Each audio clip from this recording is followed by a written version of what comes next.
Soy Atanasio. En el año 325 afirmamos que el Hijo es consustancial, homoousios, con el Padre. No es una criatura, sino Dios verdadero de Dios verdadero, eternamente generado.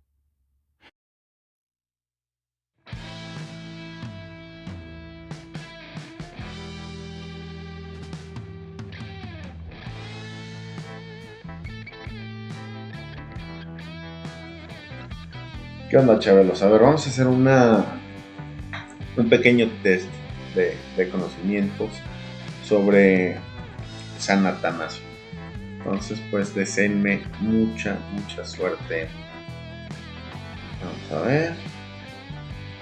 ¿Cuál era el cargo de San Atanasio cuando asistió al concilio de Nicea en el año 325, donde se condenó la herejía arriana?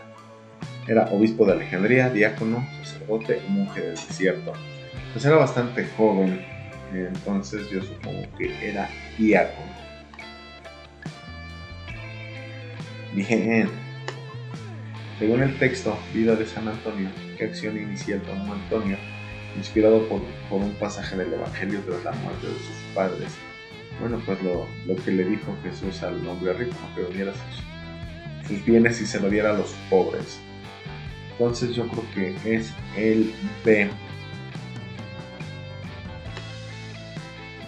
Bien, a ver, vamos a ver la siguiente.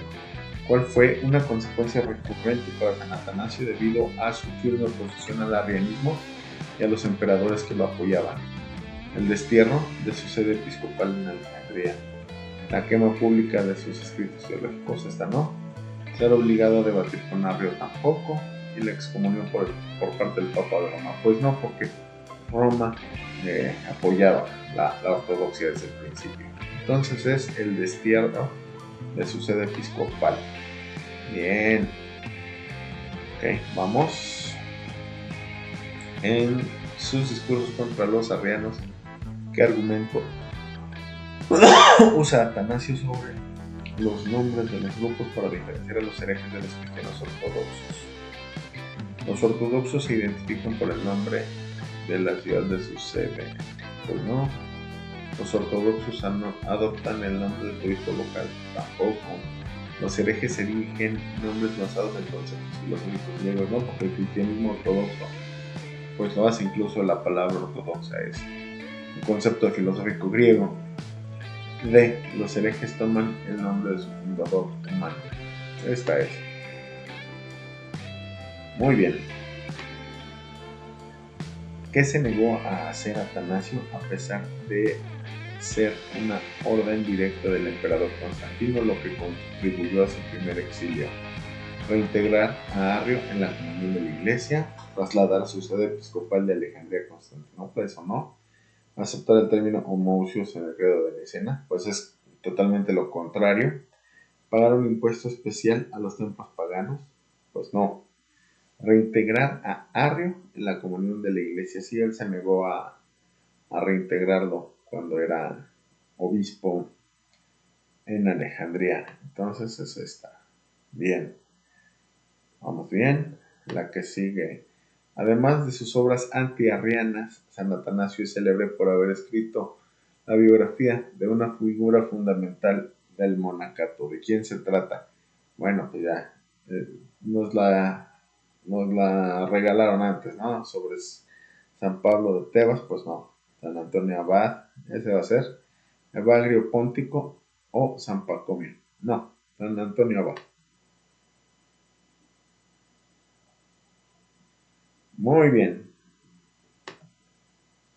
De acuerdo con la descripción física de Atanasio, citada en uno de sus textos, como era su apariencia: de estatura baja y complexión delgada pero fuerte. Tenía una larga barba blanca y cabello abundante. Alto y de complexión robusta. De apariencia frágil y constantemente enfermo. No, yo creo que esta no. No era de cabello abundante. No era alto ni robusto. Yo creo que más bien es esta. ¡Ay! Se describe como de estatura por debajo de la media, de complexión enjuta, pero recia e intensamente enérgico. Bien, en la vida de San Antonio, después de practicar la ascesis cerca de su aldea, a aquel lugar se trasladó Antonio para intensificar su lucha espiritual antes de irse al desierto profundo, a las orillas del río Nilo, a una cueva en la montaña, a los sepulcros o un cementerio abandonado o al centro de la ciudad de Alejandría. Pues yo creo que a una cueva en la montaña. No exactamente. Ok, la montaña se convirtió en su hogar más adelante, pero hubo un paso intermedio en un lugar asociado a la muerte. Y la respuesta correcta es los sepulcros o un cementerio abandonado. Para confrontar directamente al demonio, se encerró en una tumba, un lugar considerado como el ambiente predilecto de los demonios. Ándale. ¿Cuál de estas analogías utiliza Atanasio para refutar la idea arriana de que hubo un tiempo en que el Hijo no existía? El sol y su resplandor, un rey y su heredero, un maestro y su discípulo, y un carpintero y la mesa que construye. Pues el sol y su resplandor. Utiliza esta imagen para argumentar que así como el resplandor coexiste siempre con el sol y procede de él, el Hijo coexiste eternamente con el Padre. Y última, ¿cuál era la postura de San Atanasio frente al conocimiento obtenido por la razón y los silogismos de los filósofos griegos en comparación con la fe cristiana?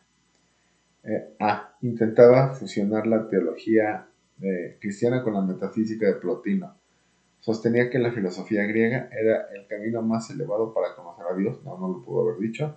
Afirmaba que la fe en Cristo es un poder efectivo que precede y supera la razón argumentativa, y creía que la fe y la filosofía eran dos caminos igualmente válidos e independientes. No. Entonces para mí es A o C. Intentaba fusionar la teología cristiana con la metafísica de Plotino. Afirmaba que la fe en Cristo es un poder efectivo que precede y supera la razón argumentativa. A ver, vamos a poner esta. No exactamente. En su discusión con los filósofos, Atanasio critica directamente los conceptos neoplatónicos como el alma del mundo y el nous. Ok, pues bueno. Listo, pues va a ser 80%.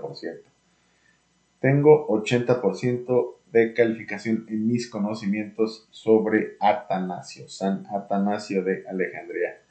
Pues bueno, creo que tengo que estudiar un poquito más, pero pues ahí va.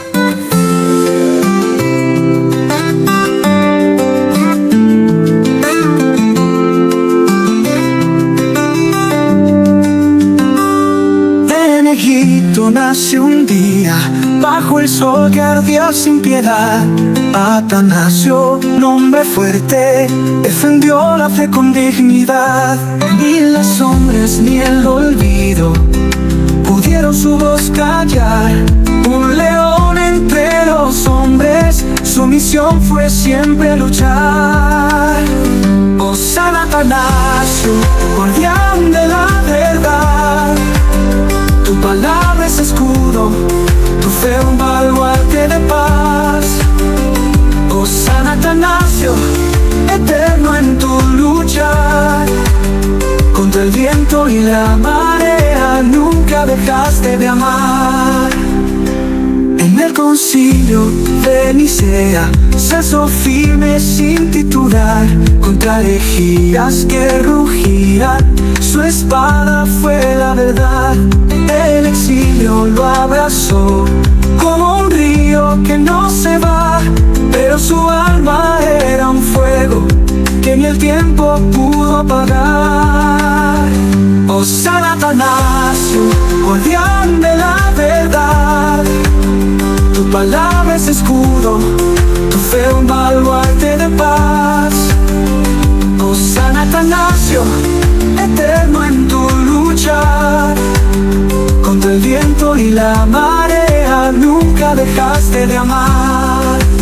Oh San Atanasio, guardián de la verdad,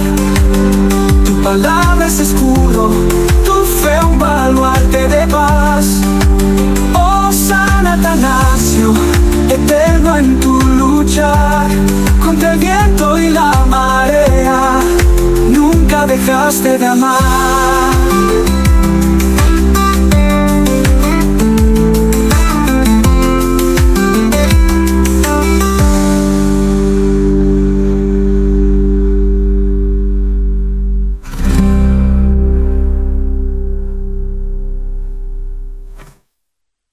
Exacto.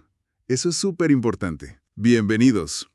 Hoy vamos a meternos con un tema que suena mucho, pero que a veces se siente lejano, ¿no? El Concilio de Nicea, año 325. Seguro lo han oído mencionar, un momento como clave en la historia, pero ¿qué pasó realmente ahí? La verdad es que la teología detrás puede ser, pues, un verdadero laberinto, sobre todo si uno no viene de ese mundo. Y justo ese es nuestro reto hoy. Vamos a intentar desentrañar este conflicto teológico, que es bastante denso, y sobre todo, entender a una figura central, San Atanasio de Alejandría. Queremos hacerlo de una forma, pues clara, accesible. Nos vamos a apoyar en un estudio académico, uno de Almudena Alba López, que justamente analiza cómo se ha ido contando la historia de Nicea a lo largo del tiempo. Y un dato que me parece crucial de este estudio: no tenemos las actas originales, las de ese momento, del concilio. Exacto. Eso es súper importante. Claro, porque lo que sabemos viene de documentos que se escribieron después, de historiadores de la Iglesia que vivieron, pues, tiempo más tarde. Así que nuestra misión, digamos, para esta exploración es entender bien la raíz del conflicto en Nicea, por qué Atanasio fue tan importante y también cómo la propia historia, la forma de contarla, ha ido construyendo la imagen que tenemos de todo este asunto. Ok, pues, a ver, vamos a entrarle. Exacto. Y para dar un poquito de contexto inicial, Nicea lo convoca nada más y nada menos que el emperador Constantino. El estudio que menciona señala que había varios temas sobre la mesa, ¿no? Ajá, estaba lo de unificar la fecha de la Pascua, que era un lío en ese entonces. También asuntos de disciplina interna de la Iglesia. Y claro, el tema estrella, digamos, la controversia por las ideas de un tal Arrio, lo que luego se conocería como arrianismo. Y un detallito interesante que rescata la investigación, parece que fue Eusebio de Cesarea, un obispo e historiador que estuvo ahí, el primero que lo llamó concilio ecuménico, o sea, universal. Vale. Entonces, vayamos al origen, a esa chispa, que empezó todo en Alejandría, allá en Egipto, como por el año 318. El primer protagonista, Arrio. ¿Quién era este señor? ¿Qué pensaba exactamente? Bueno, Arrio era un presbítero, o sea, un sacerdote bastante conocido y respetado en Alejandría. Su teología, digamos, partía de una idea central. Solo hay un Dios, el Padre, que es eterno, no ha sido creado, es ingénito. El Hijo, el Verbo, a quien él llama unigénito. Bueno, Arrio decía que fue engendrado por el Padre, sí, pero antes de todos los tiempos. Y aquí viene el punto clave, ¿no? Para Arrio, este hijo es una criatura. Criatura, o sea, no Dios. Exacto. La más perfecta, inmutable, superior a todas las demás criaturas. Sí, pero criatura al fin. No compartía la misma esencia divina, la misma naturaleza íntima del Padre. Él rechazaba otras ideas que circulaban, ¿sabes? Como que el Hijo fuera una parte del Padre o algo así. Él se veía como fiel a la tradición. Entendido. O sea, el meollo del asunto era gigantesco. ¿Jesucristo era divino exactamente igual que Dios Padre? ¿O era, pues, el primer y más grande ser creado por Dios? Vaya diferencia. Precisamente. Ahí está el choque. El estudio explica muy bien cómo Arrio se veía a sí mismo defendiendo la tradición. Pero claro, su visión chocó de frente con la de su obispo, Alejandro de Alejandría. Claro, Alejandro defendía justo lo contrario, que el Hijo no fue creado, sino que es eternamente engendrado por el Padre, que comparte su misma divinidad desde siempre, coeterno con él. Y supongo que esta diferencia no se quedó en un debate académico tranquilo entre ellos dos. Uy, para nada. La tensión subió muchísimo. Tanto que, por ahí del 323, Alejandro convocó un sínodo, una reunión local en Alejandría. ¿Y el resultado? Pues condenaron las ideas de Arrio y lo quitaron de su puesto. Ah, caray. Pero Arrio tenía sus apoyos, gente importante que pensaba como él. Así que la controversia, lejos de apagarse, ¡pum!, se extendió como pólvora por otras regiones de Oriente. Y lo fascinante aquí es, bueno, cómo una disputa teológica que empezó localmente escaló hasta necesitar que el propio emperador metiera mano. Y ahí es donde entra Constantino. Él acababa de unificar el Imperio Romano, ¿no? Buscaba estabilidad, y eso incluía la religión. ¿Cómo interviene? Pues primero intenta mediar. Manda a Ocio de Córdoba, un obispo español de su total confianza, para ver si podía reconciliarlos. Pero la cosa ya estaba muy polarizada. Imagino. El estudio de Alba López menciona algo importante que pasó justo antes de Nicea. Un sínodo en Antioquía, entre el 324 y 325. Ahí, un grupo de obispos, con Ocio incluido, sacaron una declaración de fe que básicamente apoyaba a Alejandro. Decían que el Hijo es inmutable y, ojo con esta palabra, de la misma usía que el Padre. Usía, ¿qué significa eso exactamente? Significa sustancia o esencia. Decir que eran de la misma usía era afirmar que compartían la misma naturaleza divina. Esto ya marcó clarísimo la línea antiarriana que iba a dominar en Nicea. Prácticamente preparó el terreno. Entonces, llegamos a Nicea. 325. Obispos de todo el imperio, convocados por Constantino. Y aunque no tengamos las actas del día a día, ¿qué resultados clave sí que conocemos? Sí, los resultados finales los conocemos bien por otros documentos. Primero, y lo más famoso, claro, se promulgó el símbolo de fe, lo que llamamos el credo niceno. Este credo afirmaba con todas sus letras la divinidad del Hijo y terminaba con anatemas. Anatemas. O sea, condenas. Exacto, condenas directas contra las ideas de Arrio y sus seguidores. Segundo, se establecieron 20 cánones, reglas, digamos, sobre disciplina dentro de la Iglesia. ¿Cómo qué tipo de reglas? Pues sobre cómo se debía organizar el clero, temas de liturgia, cómo tratar a grupos que consideraban cismáticos. Ahí mencionan el problema con los seguidores de un tal Melicio en Egipto, y también normas sobre la penitencia. Y tercero, se intentó unificar la fecha de la Pascua, aunque eso tardó bastante en aplicarse en todos lados. Pero lo que la investigación subraya es que la información que nos llegó se centró mucho en lo teológico y lo legal, el credo y los cánones, no tanto en los detalles de las discusiones, los debates diarios, ¿sabes? Vale, y aquí es donde se pone la cosa de verdad interesante. El corazón teológico de Nicea, la palabra que fue como la clave de bóveda, homoousios, una palabra griega, Sí. que se traduce como consustancial o de la misma sustancia. A ver, intentando ponerlo fácil para quien nos escucha.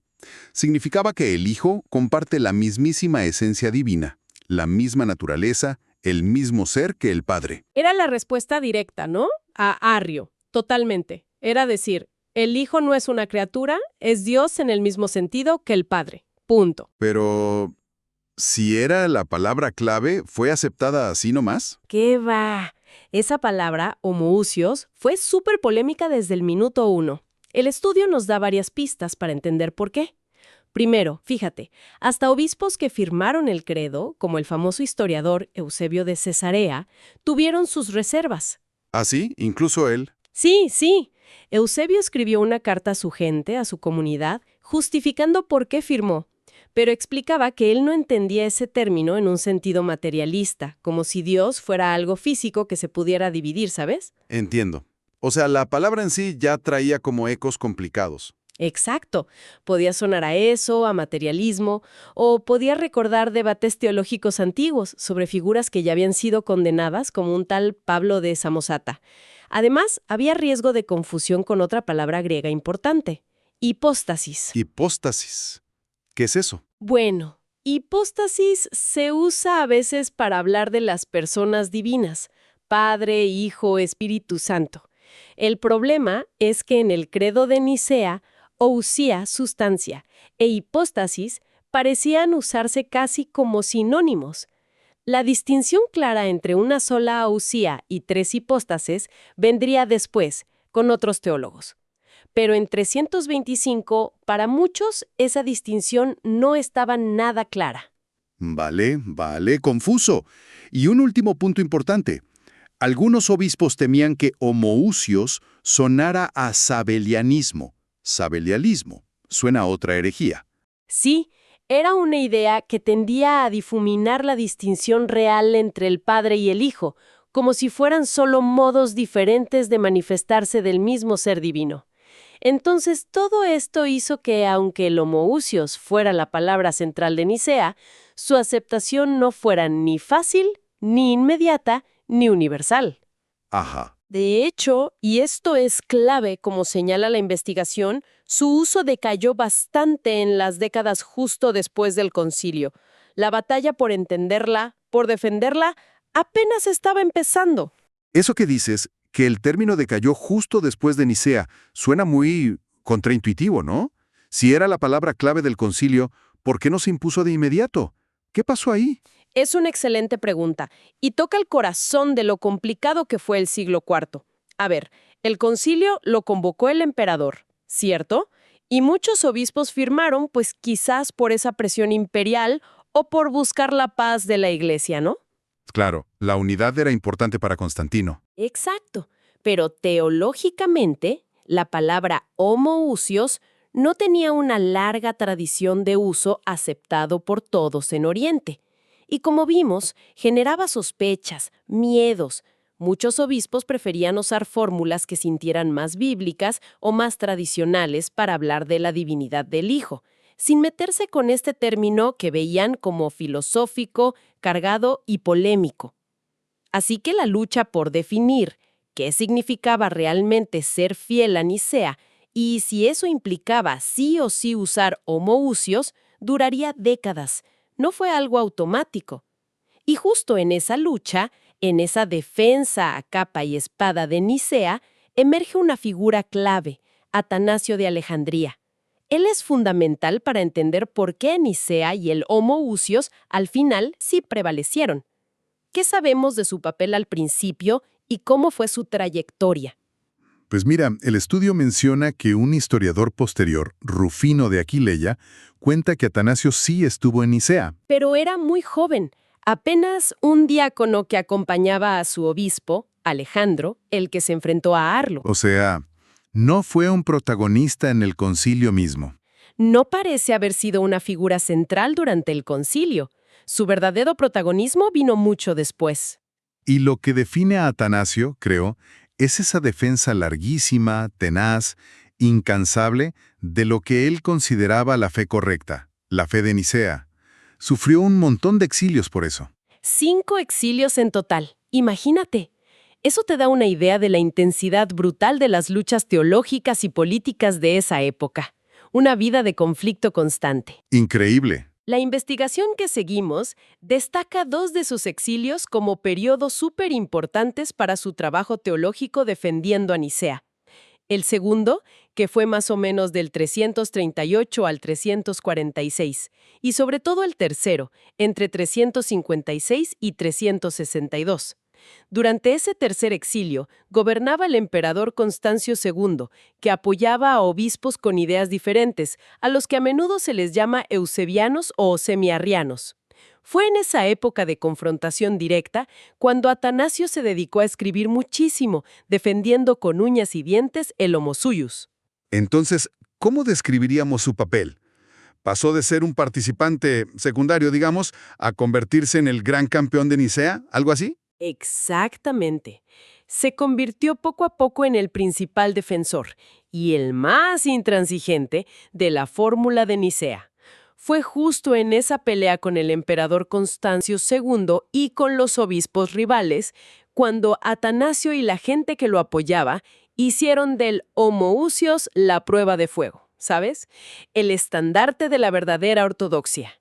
Para él, defender esa palabra era defender la fe de los apóstoles. Y si conectamos esto con el panorama general, queda clarísimo cómo la teología y la política imperial estaban totalmente, enredadas, ¿no? Oponerse a la teología de Atanasio podía significar caerle bien al emperador y al revés. Sin duda alguna. La vida de Atanasio es el ejemplo perfecto de esa mezcla explosiva. Y es interesante ver el apoyo temprano que recibió de Occidente, sobre todo de Roma. ¿El Papa lo apoyó? Roma, en 341, que respaldó a Atanasio frente a sus críticos de Oriente. Poco después, hubo un intento de reconciliación en el Concilio de Sárdica en 343, pero fue un fracaso total. Evidenció la división profunda entre Oriente y Occidente. Pero ahí, los obispos occidentales, liderados de nuevo por Ocio de Córdoba, reafirmaron su lealtad total a Nicea y su apoyo a Atanasio. Para Occidente, Atanasio se estaba convirtiendo en el símbolo vivo de la causa nicena. Ahora, una pregunta clave. ¿Cómo es que nos llegó esta versión de la historia? Esta narrativa de Nicea como la cumbre definitiva de la ortodoxia, con Atanasio como su héroe indiscutible. Aquí entra el papel de los que contaron la historia después, ¿verdad? Fundamental. Es un punto clave del estudio de Alba. Pone el foco en los historiadores de la Iglesia que escribieron más tarde, sobre todo en el siglo V. Nombres como Sócrates Escolástico, Hermias Sosomeno, Teodoreto de Ciro. Ajá. Pero antes que ellos, a finales del siglo IV, hubo una figura clave, Rufino de Aquileia. Él tradujo al latín y continuó la famosa historia eclesiástica de Eusebio de Cesarea. Pero, y esto es crucial, Rufino integró totalmente la perspectiva pro-nicena y pro-Atanasio. Sentó los bases de esa narrativa. ¿Y qué caracteriza esa visión que nos dieron estos historiadores? ¿Cómo contaron la historia? Pues varias cosas importantes. Primero, presentaron Nicea no como el inicio complicado de un debate larguísimo, sino como la definición clara y final de la fe correcta, ya desde el año 325. Como si ahí se hubiera zanjado todo. Cuando en realidad no fue así. Exacto. Segundo, enmarcaron todos los conflictos que vinieron después, que fueron muchísimos y teológicamente muy diversos, como una lucha súper simple. Los ortodoxos, los nicenos, los seguidores de Atanasio, contra los herejes, los arrianos y todos los demás. Una narrativa muy de buenos contra malos. Blanco y negro. Sí. Y tercero, construyeron una imagen casi mítica de Atanasio, el campeón incansable, el santo perseguido por defender la fe de Nicea contra viento y marea. El estudio habla de la imagen hagiográfica que Rufino crea de Atanasio, casi como si estuviera escribiendo la vida de un santo. Claro. Y esto plantea una pregunta importante, ¿no? Sobre cómo se escriben las historias, cómo se construyen las narrativas y cómo a veces simplifican realidades que eran mucho, mucho más complejas. Claro, porque esta visión tan clara, tan definida, que fue la que dominó por siglos, ocultaba algo, dejaba cosas fuera. Definitivamente. Ocultaba la enorme complejidad teológica del siglo IV. Había muchas otras corrientes de pensamiento, muchísimas. Grupos que se oponían a Arrio, claro, pero que no necesariamente estaban de acuerdo con el homoousios o con la teología específica de Atanasio. Existían debates riquísimos, muy variados, sobre cómo entender a Dios, la relación entre padre e hijo, debates que esta narrativa tan simplificadora tendió a eclipsar, a dejar en la sombra. La investigación también menciona cómo Sócrates Escolástico, por ejemplo, vio una línea directa casi providencial entre Nicea, 325, y el siguiente gran concilio, el de Constantinopla, 381, como si todo fuera un único proceso guiado por Dios hacia la verdad final. Eso nos lleva ya a las miradas más recientes sobre este periodo. El estudio que usamos cita un interés académico renovado, nombres como Simonetti, Hanson, Ayres, Anatolios. ¿Qué aportan estas nuevas perspectivas? ¿Cambia mucho la foto con la investigación actual? Sí cambia. Introducen matices que son fundamentales. Primero, se cuestiona de raíz esa dicotomía tan simple de nicenos contra arrianos. La investigación moderna, como bien refleja el estudio citando a gente como Louis Ayres, muestra un panorama mucho más fragmentado, mucho más complejo. ¿Cómo así? Pues que habían múltiples trayectorias teológicas jugando al mismo tiempo. Estaban los llamados eusebianos, que a su vez tenían diversas posturas internas. Había figuras con ideas muy particulares como Marcelo de Ancira, grupos en Occidente muy preocupados por cualquier cosa que sonara a adopcionismo, Todos ellos estaban debatiendo intensamente sobre cómo entender la generación del Hijo, la relación padre-hijo y también sobre los límites del propio lenguaje humano para hablar de Dios. Palabras como usía e hipóstasis estaban en el centro del debate, y no todos las entendían o usaban igual. Entonces, la autoridad misma de Nicea tampoco fue algo inmediato y universalmente aceptado. Eso es lo que sugiere fuertemente la investigación reciente. El estatus ecuménico y la autoridad casi dogmática que le damos hoy a Nicea no fueron un hecho consumado en 325. Se fueron construyendo gradualmente, poco a poco, a lo largo de todo el siglo IV. Vaya. Y se construyeron en gran parte gracias a esa narrativa pro-nicena tan potente que crearon los historiadores que mencionamos, y claro, al apoyo final que los emperadores dieron a esa corriente teológica. También se tiende a reevaluar la figura de Arrio. Quizás no fue simplemente un hereje que quería romper todo, sino un pensador que, desde su perspectiva, intentaba ser conservador, proteger la unicidad absoluta de Dios Padre, aunque sus conclusiones, claro, chocaron frontalmente con la corriente que al final definiría la ortodoxia. Entiendo. En resumen, lo que se enfatiza hoy es que el siglo IV fue un proceso muy dinámico, a veces caótico, de búsqueda, de definición de la doctrina. No fue simplemente la defensa de una verdad estática que se estableció en Nicea en 325 y ya. Incluso hay hipótesis minoritarias, como una que menciona el texto de un tal Pietras, que sugiere que la motivación principal de Constantino para Nicea pudo ser celebrar sus 20 años de reinado, aunque bueno, la visión mayoritaria sigue ligando la convocatoria a las peleas doctrinales. Entonces, a ver, ¿qué significa todo esto? Si intentamos recapitular, Nicea, más que ser el punto final, fue como el disparo de salida para un debate teológico larguísimo, súper complejo, que marcó todo el siglo IV. Exacto. Atanasio, que empezó como un participante menor, se convirtió con el tiempo en un símbolo potentísimo, ¿no? El estandarte de la defensa de Nicea en una ducha que fue tanto teológica como política, con exilios y todo. Así es. Y la historia que hemos heredado sobre todo esto, pues fue moldeada activamente por quienes la contaron después. Esa es la idea central, creo yo. Para comprender bien Nicea y a Atanasio, hay que ir más allá de la superficie. ¿Implica apreciar los matices teológicos? No era una lucha simple de blanco y negro. Implica entender el contexto histórico, con sus intrigas de palacio, sus luchas de poder, sus alianzas que cambiaban. Y muy importante es ser conscientes de cómo se construyen las narrativas históricas que recibimos. El debate sobre una palabra, como homoousios, no era una discusión de diccionario, ¿sabes? Tocaba el corazón mismo de cómo los cristianos entendían a Dios, a Jesucristo y la propia salvación. Era algo vital para ellos. Y esto plantea una pregunta importante, creo, para quien nos escucha. Sabiendo ahora cómo estas narrativas históricas le dan forma a nuestra comprensión, ¿cómo podemos acercarnos a figuras y eventos del pasado, como Atanasio y Nicea, tratando de captar sus complejidades reales? Buena pregunta. ¿Cómo mirar más allá de esas etiquetas tan fáciles de héroe ortodoxo o hereje maldito, que les pusieron después? Quizás la reflexión que queda es: ¿qué otras voces, qué otras perspectivas de aquella época tan convulsa merecerían ser rescatadas del olvido? Voces que quizás nos ofrecerían una imagen más completa, más humana, de aquellos debates que de una forma u otra tanto nos han marcado hasta hoy.